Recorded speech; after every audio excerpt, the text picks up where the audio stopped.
There is a village in the middle of the Thar desert. It has streets, it has houses, 400 of them, walls still standing. It has a temple, still facing the same direction it always faced. But it has no people. It has had no people for over 150 years. And that's not just the strangest part of their story. The strangest part is what they left behind. Everything. As if they simply stepped out and never came back. My name is Sabit, and this is the story of Kuldhara. To understand Kuldhara, you first need to understand who built it. Because what the Paliwal Brahmins achieved in the middle of the Thar desert is extraordinary. The Thar desert is not a place where civilizations flourish. Temperatures can reach up to 49 degrees Celsius. Rainfall in a very good year, you get around 160 millimeters, whereas the evaporation rate is close to 2000 millimeters annually, which means that the desert takes back 12 times the water the sky gives it. And yet, sometime around 1291 AD, a group of Paliwal Brahmins, scholars, traders decided to migrate from the city of Pali, Rajasthan, modern-day India, to westward towards the Thar desert. These people were called Paliwals, or simply put, the people of Pali. And these people were not simple as it sounds. They invented something called the Kadim. It's an irrigation system which is extraordinary since the modern scientists have compared it to the irrigation system similar to the Mesopotamia civilization. Yes, Mesopotamia civilization, the same civilization which gave us writing, mathematics, idea of how ancient civilization worked. This means that Kuldhara is one of the few civilizations of ancient times who have been successful in creating a civilization in the middle of the desert. They built step walls, underground cisterns, channels which watered their crops in the middle of the desert. They were able to build 84 villages, not one, not two, 84 villages. And Kuldhara was their centerpiece. Or you could say the capital of the 84 villages is Kuldhara. And then the 19th century arrives. Two things go wrong simultaneously. First, the water levels started to drop. Or maybe something was changing in the geology of the Thar desert. Perhaps nature had caught up with the extraordinary systems of the Kuldhara people. The same wells that gave them water for 500 years were starting to dry up. Their irrigation systems and sewage systems were starting to fail. By 1815, a British military officer by the name of James Todd came to Rajasthan to take charge of his duty. Remember, at that time, Rajasthan and the whole Indian subcontinent was under the British Raj rule. And James Todd found something extraordinary which was pivotal in the history of Kuldhara. He saw that the population of the 84 villages was around 800 people, reduced from the peak of 1500 people all across the region. What was going on? What was the reason for such a drastic change of population? Upon further investigation, James Todd found out that the Paliwals were leaving in a very small number. They were not leaving overnight. They were leaving family by family, communities by communities. The second problem was man-made, which was way dangerous than the first one. His name was Salem Singh. He was the Diwan of Jaisalmer region of Rajasthan, modern-day India. In whatever historical records that survived, it is mentioned that the Diwan of Jaisalmer, Salem Singh, was ruthless. He was evil. He was sucking up the hard-earned money or hard-earned income or resources of the poor people of Jaisalmer. Even in the historical records of James Todd, he mentioned that Salem Singh was rapacious. He was intolerant towards the poor people of that region.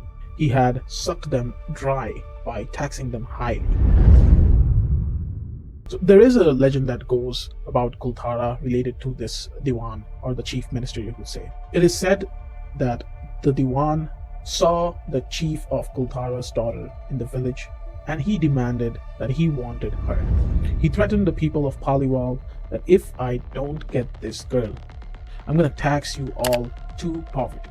That is pretty insane demand to make to the chief of a group of people. James Todd even mentioned that even though the Paliwal Brahmins were one of the richest of the regions, year by year they became poor. James Todd also wrote that even though the Paliwal Brahmins were rich communities of that region, they were living in a voluntary exile. They were slowly scattering all across India.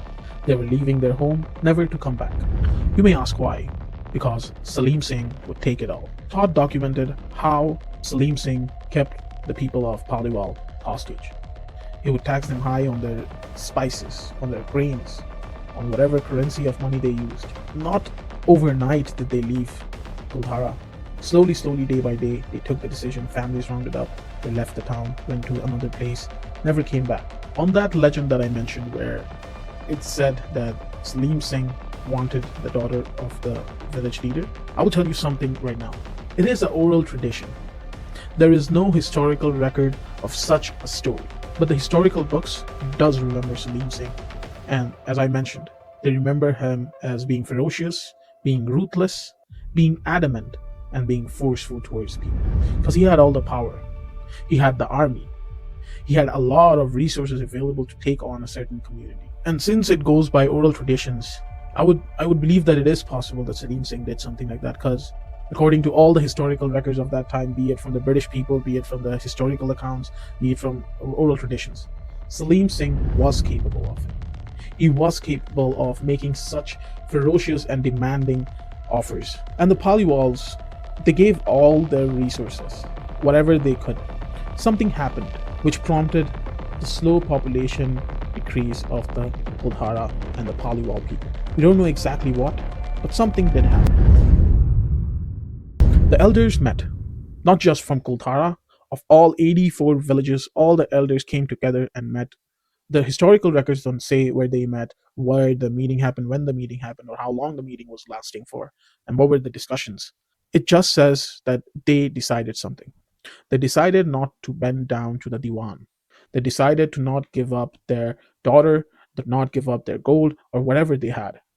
And they also knew that they could not fight back against Salem Singh, because he had everything. He had the power, he had the connection, he had the army, he had the resources that needed to force the people of Kuldhara. So they chose the only thing that he could not take away from them: themselves. They agreed on leaving the whole region. All 84 villages together decided to leave. Now, I need to be honest with you.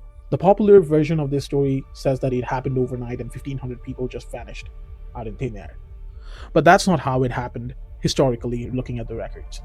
It happened night by night, month by month, village by village, community by community. According to James Todd's historical records, he mentioned that it did not happen overnight, and throughout the years, he found less people. And by 1890, there were only 37 people left in Kuldhara. The abandonment looks to be gradual, spread over decades. The one night story is obviously a mythology, a legend that grows as legends do, to capture the emotional truth of something too complicated to simply explain. But here is what I believe to be true.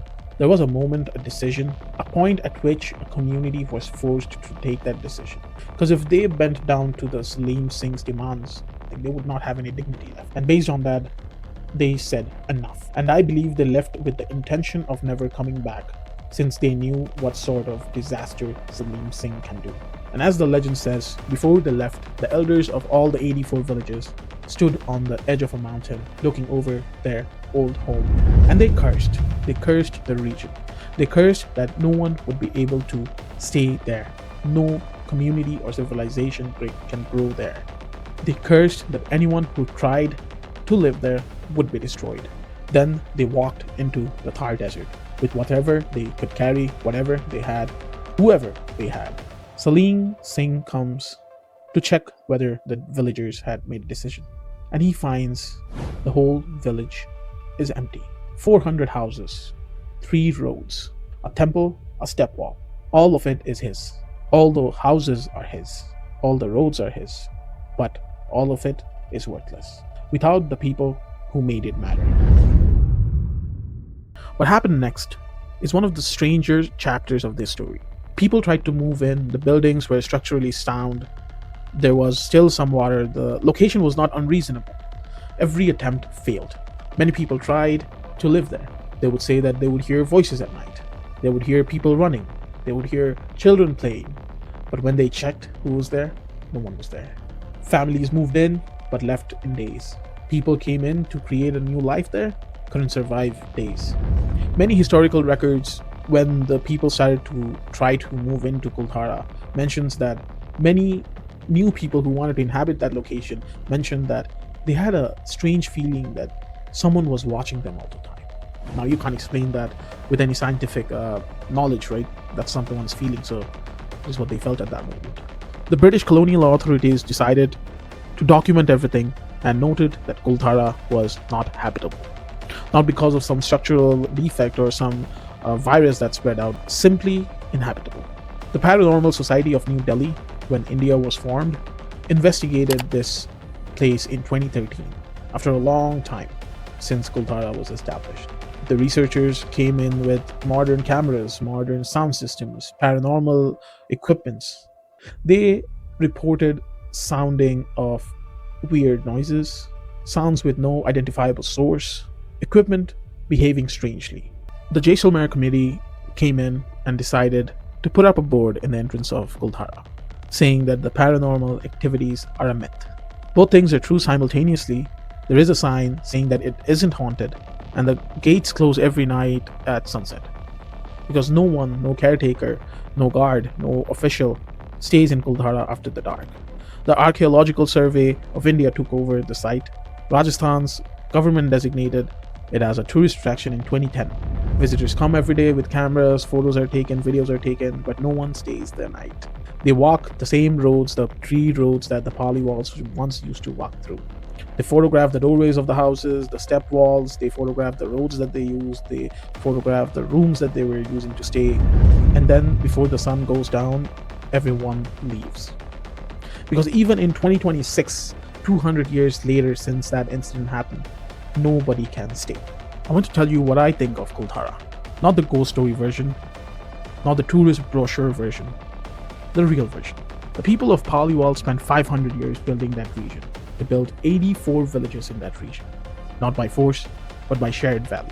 And when a man with power threatens that community, they made a choice that genuinely is one of the most remarkable acts by humanity. They destroyed what they built themselves so that Salem Singh could not have it. They walked away from 500 years of their work, of their generations of work. They gave up their home, their fields, their houses, their temples, their business places, and their ancestors' graves. They chose poverty in the open desert over survival in submission. That is a statement. We currently live in a world that constantly tells people to be practical, survive, accept the conditions that power places around you, adapt, compromise, stay. The Paliwal Brahmins looked at those conditions of power and decided, no, we would rather have nothing in freedom than everything on your terms. And they walked into the darkness. Their Khadan irrigation system still being one of the most studied academic journals. Modern farmers in Rajasthan still use the same version of what they invented 7 centuries ago. But the community that they built, gone. Kuldhara is not haunted by ghosts. It is haunted by a decision. The physical shape of a choice that 1500 people made together to value something safely. And as you walk through Kuldhara, through the 400 crumbling houses, the streets that have never had any steps taken on them for close to 2 centuries, you are not walking through ruins. You are walking through an agreement that 84 villages combinedly decided that it's better to stop the civilization rather than giving their everything up to the powerful people. The story of Kuldhara simply gives us a question. What would you do if you were in the same position? That is Kuldhara. Not the usual way the story is told, not with horror music or haunting themes going on in the background. Real stories with real life historical records, which make it more human than haunting. If this is the kind of content you like, subscribe now, because I'm gonna make a ton more video like this. Real life crime stories, real life historical stories, real life business entrepreneurship stories, you name it, we've got it. And if there's a story you want me to tell, drop down a comment below and we can look at it for future videos. This has been Sabit and you were watching Sabit Explains. Take care.